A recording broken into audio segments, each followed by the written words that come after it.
કંઈક ને કંઈક ઇશ્યુ કંઈક એવું બન્યું છે કુણાલ અને ભૂમિકા વચ્ચે કે જેના કારણે ભૂમિ જે છે એટલી ડિપ્રેસ થઈ ગઈ હતી કે તેણે આત્મહત્યાનું પગલું ભરવું વધારે સરળ સમજ્યું. જિંદગીથી લોકો કંટાળી જતા હોય છે. ખાસ સોનલબેન, આપણે બીજી પણ એક ચર્ચા કરીએ કે અત્યારના હાલના સમયમાં લગ્ન જીવન ભંગારના આરે હોય અથવા કંઈક વસ્તુનું ખોટું લાગી ગયું હોય કે સહન ન થતું હોય, તરત 2 મહિનામાં કે 2 વર્ષમાં ડાયવોર્સ થઈ જતા હોય છે. અત્યારે ડાયવોર્સનું પ્રમાણ પણ ઘણું બધું વધી ગયું છે. ભૂમિ, અથવા જો ડાયવોર્સ ન લઈ શકે તો તમે આત્મહત્યા કરી લો. ધીરજ ખૂટી ગઈ છે યુવતીઓની. લગ્ન જીવનમાં ડાયવોર્સનું પ્રમાણ વધી ગયું છે, ઝઘડા વધી ગયા છે, લોકોમાં સમજશક્તિ ખૂટી ગઈ છે. એ અંગે આપનું શું પ્રતિક્રિયા છે? કે પહેલા એવું કહેવાય છે કે હંમેશા પુરુષો કે પતિ એ કહેતા હોય છે કે મારી મમ્મીએ આટલું સહન કર્યું છે કે તારી મમ્મીએ આટલું સહન કર્યું છે, પણ અત્યારની યુવતીઓ નથી સહન કરતી. જો જોબ કરવાની ના પાડે અથવા પોતાની મરજીથી એને જીવવા ન દે તો તરત આત્મહત્યા કે પછી ડાયવોર્સ જેવું પગલું ભરી જ લેતી હોય છે અથવા તો પછી એને છોડી જ દેતી હોય છે. શું કહેશો એ અંગે આપ?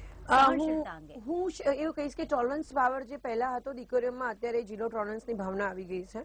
અને હું હંમેશા એ પણ વાત કહીશ, આમાં ઘણી વખત આ દીકરી તો લગ્ન કર્યા, ડિપ્રેસ હતી, કયા કારણસર મૃત્યુ પામી હજી આપણને ખ્યાલ નથી.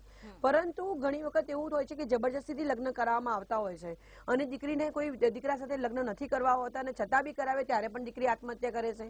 કાં તો મેન્ટલી સાસરિયાનો ત્રાસ હોય છે ત્યારે બી આત્મહત્યા કરે છે.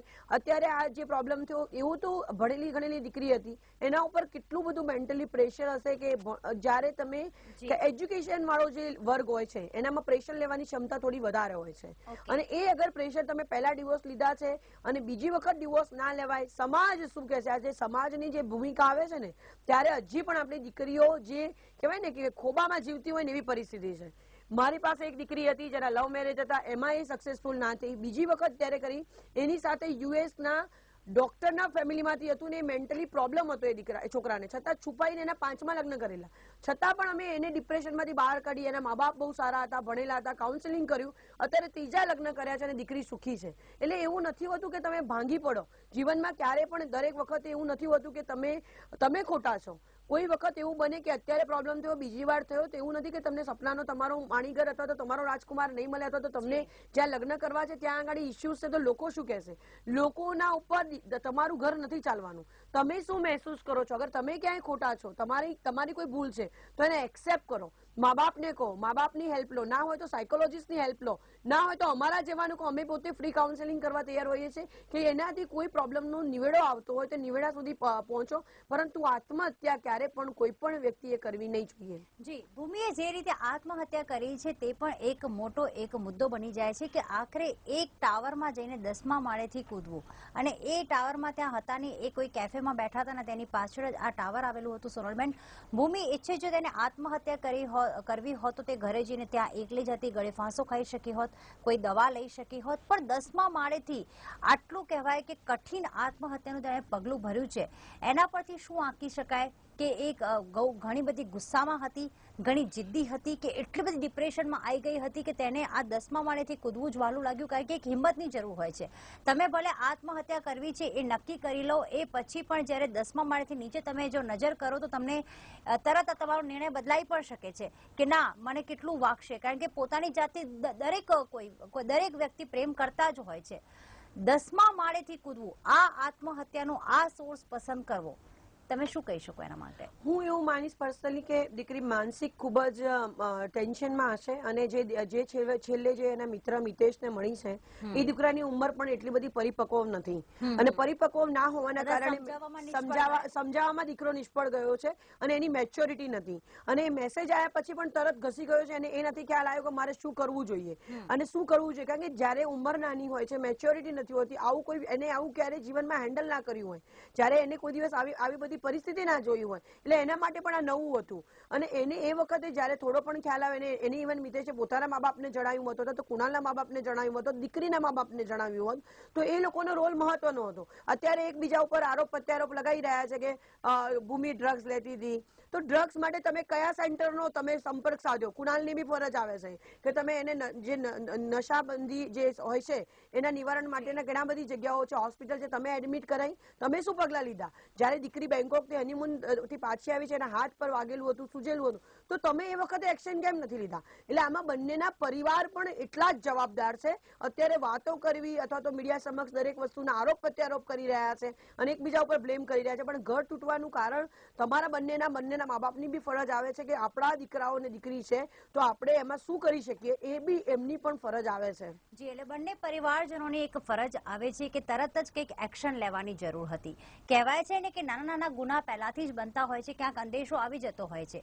ભૂમિ ડિપ્રેશનમાં આવી ગઈ છે, તે આત્મહત્યા કરી શકે છે. કુણાલને કદાચ પહેલાથી અંદેશો આવી ગયો હશે, પણ તેણે એ વખતે સ્ટેપ ન લીધા. સાથે જ ભૂમિએ તેની બહેનને એક કમ્પ્લેન્ટ પણ કરી છે કે તે દારૂ પીને આવે છે અને મારી સાથે મારઝૂડ કરે છે. બેંકોકમાં પણ ઘણો બધો ઝઘડો થયો હતો. એ વખતે તેના માતા પિતાએ કંઈક પગલાં લેવાની જરૂર હતી, કારણ કે ભૂમિ બેંકોકથી આવીને સીધા એના પિયર જ ગઈ હતી અને કદાચ એ જ દિવસે 2 વાગે પિયરથી તે સાસરે પાછી આવી હતી અને એના મિત્રને મળી હતી. નથી લાગતું કે માતા પિતાની પણ ક્યાંક ભૂમિકા આવી જાય છે કે માને તેણે કહ્યું કે મારી આ રીતે મારી સાથે મારઝૂડ કરી છે અને મને મારી છે, તો માતાએ એ જ વખતે કુણાલને સમજાવવાની જરૂર હતી, એને રીઝન પૂછવાની જરૂર હતી, અથવા તો ભૂમિને કહેવાની જરૂર હતી કે તું અહીંયા જ રોકાઈ જા થોડા દિવસ, અત્યારે ઘરે ના જઈશ, કારણ કે ઘરેથી નીકળી હશે ત્યારે પણ ઘણી બધી ડિપ્રેશનમાં હશે. માતા પિતાનો આમાં રોલ કેટલો ભજવી જાય છે કે જ્યારે દીકરી સાસરેથી જ્યારે પિયર આવતી હોય છે, કોઈ કમ્પ્લેન લઈને મા બાપ એવું કહેતા હોય ભાઈ સમાજનો વિચાર કર, હવે તારું ઘર એ જ છે, અથવા તો લવ મેરેજમાં વાત કરીએ સોનલબેન, તો એવું કહેવામાં આવે છે કે તે જ પસંદ કર્યું છે, હવે તું જ ભોગવ. આ શું કહેશો કે માતા પિતા તરફથી કેવા જવાબો મળતા હોય છે ને એ કેટલું ડિપ્રેશનનું કારણ બની શકતું હોય છે? ઘણીવાર અમારી પાસે કેસીસ આવે છે, હું એવું કહીશ કે ઘણીવાર માતાઓ સાસુની ભૂમિકા નિભાવતી હોય છે જ્યારે લવ મેરેજનો ઇસ્યુ હોય છે ત્યારે, અને મા બાપ એટલા બધા તોણા મારતા હોય છે, તમે તો તને ના પાડી હતી, તે લવ મેરેજ કરે, હવે ભોગવ. અરે પણ દીકરી તમારી છે, એનાથી કોઈ ભૂલ થઈ ગઈ છે, ચલો એને પાત્ર કોઈ સિલેક્ટ કર્યું બરોબર નથી, તો એ ક્યાં જઈને કહેશે? અગર તમને કહેશે તો તમે ધન્યતા અનુભવો કે મારી દીકરી અમને આવીને કહે છે, કારણ કે આપણાથી ઇમોશનલી અટેચ છે અને એને એવું લાગે છે કે હું મારા મા બાપને કહીશ તો મારું દુઃખ હલકું થશે અથવા તો મારા મા બાપ કઈ સોલ્યુશન લાવશે. એનાથી ઉલટું આપણે વાત કરીએ તો આપણે તરત જ ચાલુ કરીએ, બેન તે કર્યું તું, તારી જાતે કર્યું તું, હવે તું ભોગવ. એટલે મા બાપને જયારે ખબર પડી ત્યારે હું દરેક મા બાપને કહીશ કે જયારે બાળકો તમારું નથી સાંભળતા અથવા તો કોઈક વસ્તુ પગલું ભરે છે, પણ આપણી ફરજો ત્યાં એવું નથી આવતું કે દીકરી લવ મેરેજ કરે એટલે પૂરી થઈ જાય છે. આપણે કેટલા સજાગ છીએ, આપણે શું શિક્ષિત છીએ. આ દીકરીની વાત કરીને મા બાપ પણ શું શિક્ષિત છે, દીકરી પણ ખૂબ જ ભણેલી છે, પહેલા આટલા મેરેજ થયેલા છે, ડિવોર્સ લીધેલા છે, એટલે કાયદાથી પણ કહેવાય છે ને કે પોતે જાણે છે, કાયદો પણ જાણે છે. એટલે તમે કેવી રીતે એક્શન લો છો? આવો પ્રોબ્લેમ હતો તો તરત તમે જે વાત કરી ખૂબ જ સાચી છે કે તરત રોકી લેવી જોઈતી હતી, એમને બોલાવવા જોઈતું તો ભાઈ તે મારઝૂડ કેમ કરી, અમારી દીકરીને તે હાથ કેમ લગાવ્યો, શું કારણ હતું, અમે હવે એમ દીકરીને નહીં મોકલીએ. આવા નાની વાતમાં હોય છે તો ગામડાઓની અંદર જો પગલા લેવાતા તો સુશિક્ષિત ભણેલા ગણેલા હોય તો તરત જ માર્યો હોય તો દીકરીને જવા દેવાનો ઇસ્યુ જ નથી આવતો, આપણે તરત રોકી જ લેવાની હતી. તો આની અંદર ઘણા બધા પાસાઓ છે અને એમાં બંને પરિવારોનો પણ એટલો જ વાંક છે કે આની અંદર આપણે દીકરી ગુમાઈ બેઠા. જી, ઘણો બધો વાંક દરેકનો આવે છે, પરંતુ અંતે પૂછપરછના અંતે જ ખ્યાલ આવશે કે આખરે સૌથી વધારે વાંક કોનો હતો, કારણ કે માતા પિતા પણ એટલા જ જવાબદાર છે કે તેમણે ભૂમિને રોકી નહીં અને જવા દીધી. કારણ કે ક્યારે પણ એવું કહેતા, જ્યારે ડ્રગ્સની વાત આવે છે, જો કુણાલનો આક્ષેપ એવો સાચો પડ્યો કે તે ડ્રગ્સ લેતી હતી, મેં તેને ના પણ પાડી હતી, ને કદાચ એવું પણ બહાર આવે કે જે ભૂમિ ડ્રગ્સ લેતી હતી જેના કારણે તેને માનસિક બીમારી હતી, તે માનસિક અસ્વસ્થ હતી, તો આત્મહત્યાના કેસમાં જ્યારે આવો કોઈ કેસ આવતો હોય છે કે ઓલરેડી તે ડ્રગ્સ એડિક્ટ હોય, એને ખબર ના પડતી હોય કે હું કયો નિર્ણય લઉં, તો આવા કેસમાં ભલે ઉશ્કેરણીજનક હોય, કુણાલ સાથે મારઝૂડ થઈ હોય અથવા માતા પિતાથી તે ઝઘડો કરીને બહાર નીકળી હોય કે તમે મારો સાથ નથી આપતા, હું તો જઉં છું મારા મિત્રને ત્યાં, અને કદાચ મિતેશને પણ એને દુઃખ જણાવ્યું હશે અને મિતેશે પણ એ વખતે કંઈ એને સમજાવવાનો પ્રયાસ નહીં કર્યો હોય ને એને એવું લાગ્યું હશે કે હવે દુનિયામાં એકલી છું, મને કોઈ જ નહીં સમજી શકે, પણ તેમ છતાં જો ડ્રગ્સ લેતી હોય ને એવું સાબિત થાય કે માનસિક અસ્વસ્થ છે, તો પછી કાયદા કાનૂન કઈ રીતે કામ કરશે? અંતમાં એ સવાલ પૂછવા માંગીશ. આમાં એવું છે કે જો એ ડ્રગ્સ લેતી હશે ને એ બધું માનસિક રીતે જો એને પ્રોબ્લેમ હશે અથવા તો ડિપ્રેશનની શિકાર હશે, અને જો આવી રીતે એનો જે એમાં એવું કહેવામાં આવે છે કે કોઈ પણ તપાસમાં ક્યારે પણ કોઈ પણ પ્રોબ્લેમ્સ હોય તો એનો હંમેશા ફાયદો જે હોય છે એ આરોપીને જતો હોય છે. તો આ એક વસ્તુ જે હશે, જે પણ સેક્શન લગાવો તેનો એનો જે પોઝિટિવ પોઈન્ટ, આનો પોઝિટિવ પોઈન્ટ થઈ શકશે, આના માટે કુણાલ માટે પોઝિટિવ થશે આ વસ્તુ. જે દીકરી ડ્રગ્સ લેતી હતી એ દીકરી માટે નેગેટિવ માં જશે અને એનો પ્લસ પોઈન્ટ થશે અને આરોપીને આ જે બહુ મહત્વનો પુરાવો આ સાબિત થશે. ચોક્કસથી દર્શક મિત્રો, ખાસ કરીને અત્યાર સુધી ભલે આરજે કુણાલ લોકોને ફોન કરીને મુર્ગા બનાવતા હતા. ક્યારેક હનીમૂન પર લોકો હોય, ક્યારેક પોતાની ઓફિસમાં હોય, ક્યારેક પોતાના ઘરમાં હોય કે ક્યારેક વાંચી રહ્યા હોય, ત્યારે આરજે કુણાલ અલગ અલગ જોક મારીને અલગ અલગ બહાને તેમને મુર્ગા બનાવતા હતા. પરંતુ આજે આરજે કુણાલ પોતે જ મુર્ગા બની રહ્યા હોય તેવું લાગી રહ્યું છે, કારણ કે એમની પત્નીને કે જેમને તેઓ 2 મહિના પહેલા જ મળ્યા, 2 મહિના પહેલા લગ્ન કર્યા, તેમના બર્થડે સેલિબ્રેશન માટે બેંકોક લઈ ગયા, પરંતુ આખરે એવું તો બંને વચ્ચે શું થયું?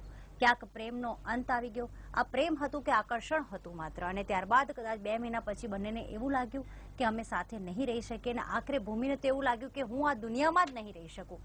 આખરે તો શું થયું એવું ભૂમિ સાથે તે તો તપાસનો વિષય છે. અત્યારે હાલમાં કુણાલની પૂછપરછ પણ ચાલી રહી છે અને તપાસના અંતે ચોક્કસથી સત્ય બહાર આવી જશે. ખૂબ ખૂબ ધન્યવાદ સોનલબેન, ચર્ચામાં ભાગ લેવા બદલ. Thank you very much for coming. તો અત્યારે બસ આટલું જ. ફરી મળીશું હોટ ટોપિકમાં એક નવા વિષય સાથે. ત્યાં સુધી રજા આપશો. નમસ્કાર.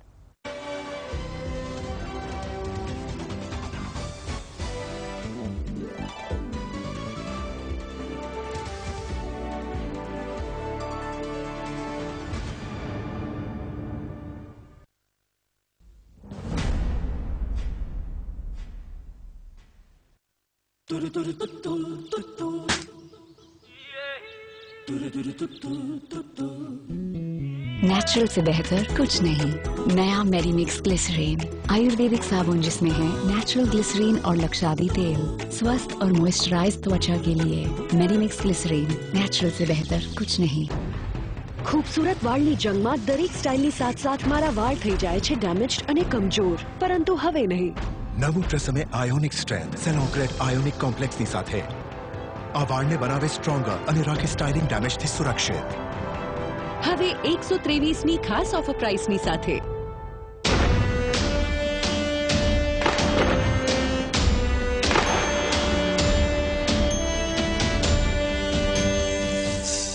अमूल दूध पीता है इंडिया. नवा क्लिनिक प्लस ની મિલ્ક પ્રોટીન ફોર્મ્યુલા બનાવે વાળને 35 ગણા વધુ મજબૂત.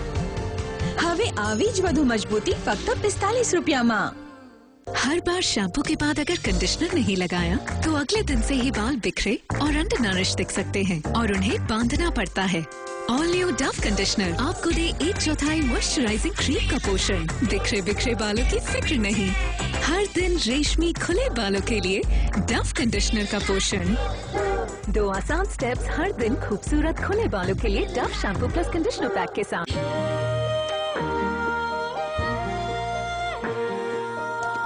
Rich golden cookies with a heart of molten chocolate.